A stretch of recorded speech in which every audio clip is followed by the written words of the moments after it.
एका विनंतीला तुम्ही होकार दिला। तुमच्या सर्व मायबाप जनतेचे मी शतशः ऋणी। पुन्हा सर्वांचे आभार मानतो। प्रस्तुत प्राप्त स्थळी कीर्तनाला सेवेला करता निवडलेला अभंग राष्ट्रसंत तुकडोजी महाराज यांच्या प्रेरणेतून सर्व भाविक भक्त भोळ्या भाविक भक्तांना भक्तीपर रूपी हा अभंग आहे।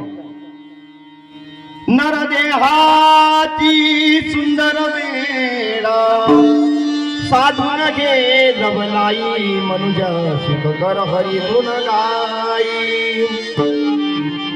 नाही भरवसा पळ प्राणाचा कधी यमराज येई मनुजा सुख कर हरी गुण गाई।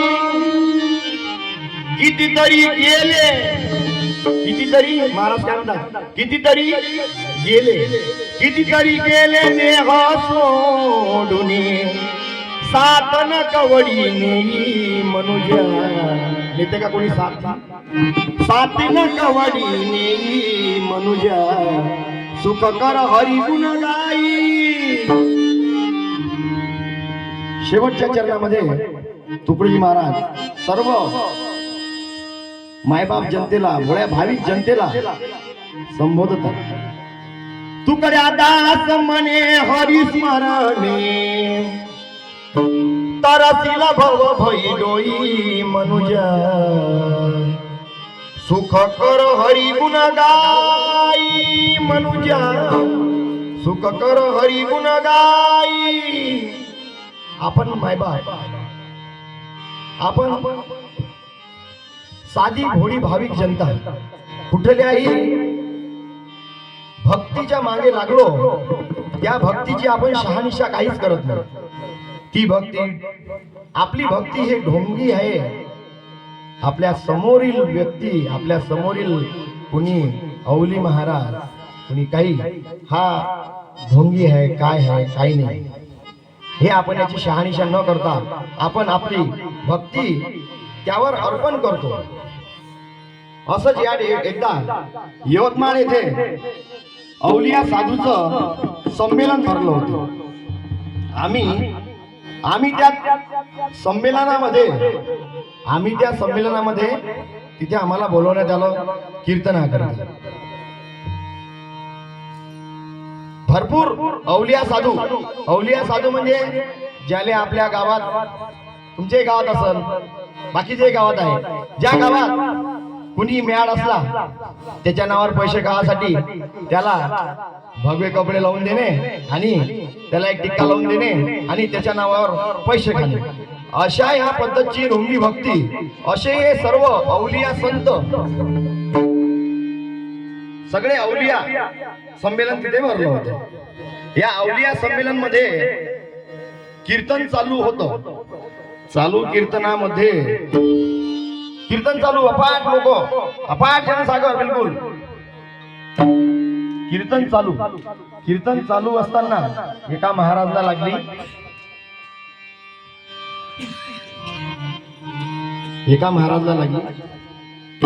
तो महाराज म्हणे, महाराज असे होते 1.5-2 क्विंटलचे महाराज। ह्या खुर्ची देले बसाले, महाराजचे सेवक महाराज जवळ उभे। महाराज करे जाऊ दे ना बे, महाराज करे जाऊ दे ना बे। सेवक म्हणे तिकडून 100च्या येऊन राहिल्या, 500च्या येऊन राहिल्या, बसा।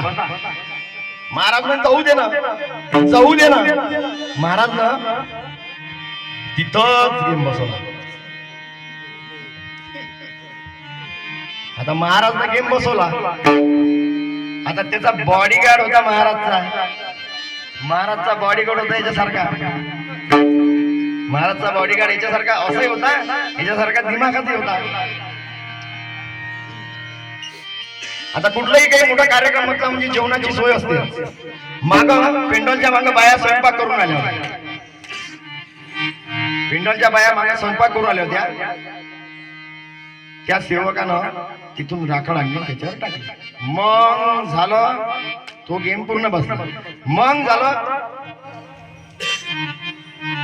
औलिया महाराजांचा दर्शन सोहळा. तुम्ही माणसं परवडले. महाराज पटकन वाकले, समोर चालतात. महाराज माणसं सोरले. मग लागला या मावलेचा नंबर. मग लागला या मावलेचा नंबर. राम राम महाराज.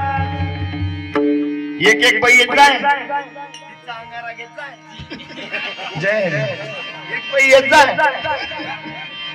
एक बाई येत जाय. अशा करता करता करता करता सर्व्या बाईनं तिथं दर्शन घेतलं महाराजांचं. महाराजांचं दर्शन घेतलं.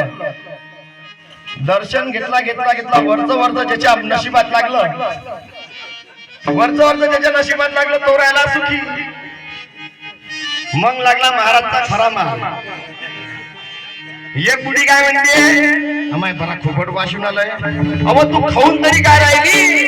म्हणून महाराज म्हणते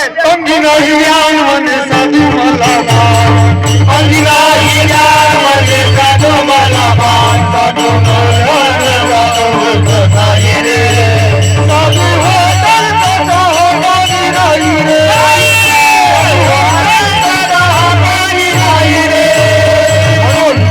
भाई भक्तांनो, कुठल्याही ढोंगी भक्तीच्या मागे न लागता सरळ आणि साधी भक्ती करा. आपल्या गावामध्ये कोणाच्या मागे कशाला जायचं आहे. आपल्या गावामध्ये श्री संत गुणवंत महाराज आहे. इथे दररोज तुम्ही तुमच्या जीवनातले दररोजचे फक्त 5 मिनिट काढा. फक्त किती म्हणतो, 5 मिनिट काढा आणि महाराजांचं दर्शन घ्या आणि तुमच्या जीवनाचं कल्याण करून घ्या. श्री संत गुणवंत महाराज साधी सुधी व्यक्ती नाही आहे, साधे सुधे महाराज नाही आहे. साधे सुधे साधा सुद्धा म्हणतात नाही, त्याच्याही पलीकडे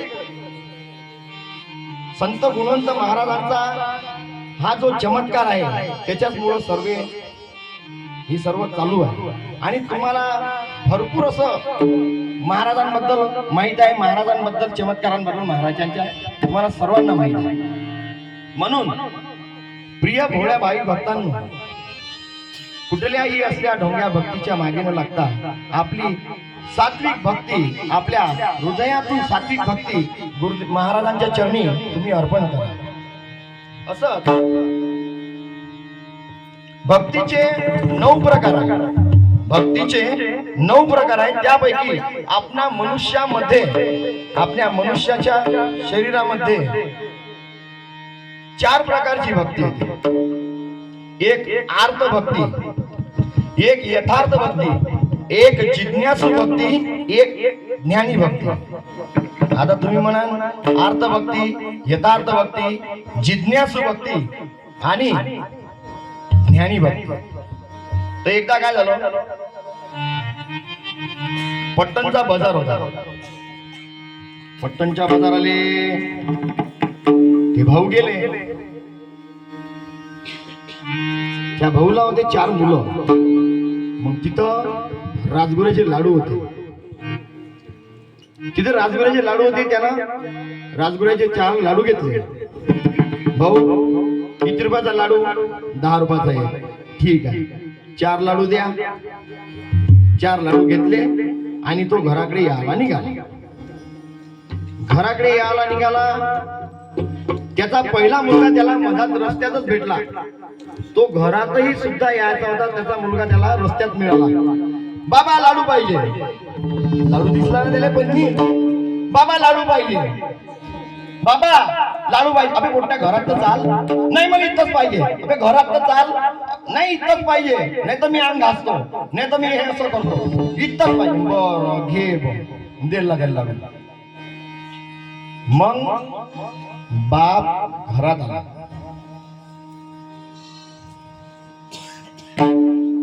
जसा पाय टाकला बाबानं, पन्नी त्याला दिसली. दुसरा मुलगा काय म्हणते, बाबा लाडू द्या. लाडू काय बे कुठल्या डेरीन टाकून आला काय? बाबा लाडू द्या. लाडू त्या वात्रट मुलाबरोबर त्या बापानं काही बोलला नाही. त्याला लाडू दिला, त्याला मोकळं. मग अजून घरात बाबानं पन्नी ठेवली टेबलवर लाडूची पन्नी ठेवली आणि त्यातला तिसरा मुलगा साईडने असा बसला होता खुर्चीवर. तो त्या लाडूच्या पन्नीच्या इकडे पाहे मांगी नाही आणि काही नाही, फक्त टक मक त्या लाडूच्या पन्नीच्या इकडे पाहे. बाप म्हणते काय करून आला तू?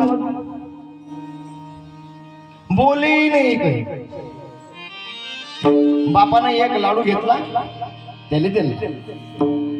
आता हे तिघही जण एकत्र झाले आणि चौथा मुलगा जो आतमध्ये बसलेला होता, अभ्यास करत होता, हे तीनही मुलं काय म्हणते, हे पाय लाडू.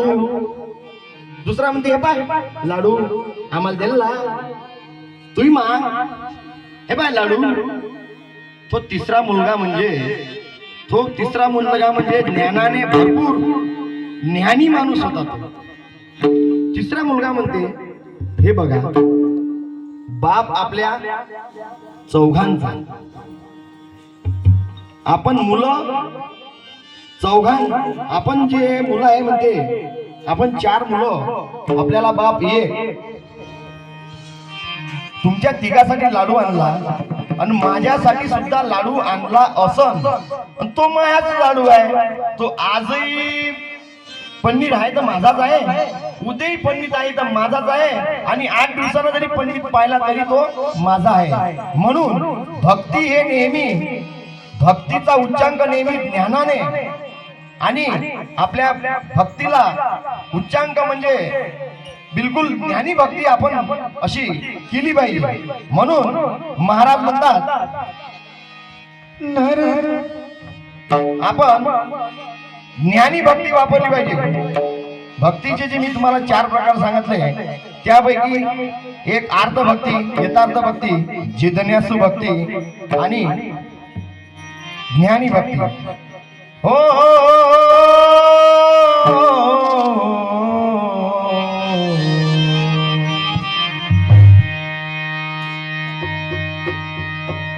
विठ्ठल विठ्ठल विठ्ठल विठ्ठल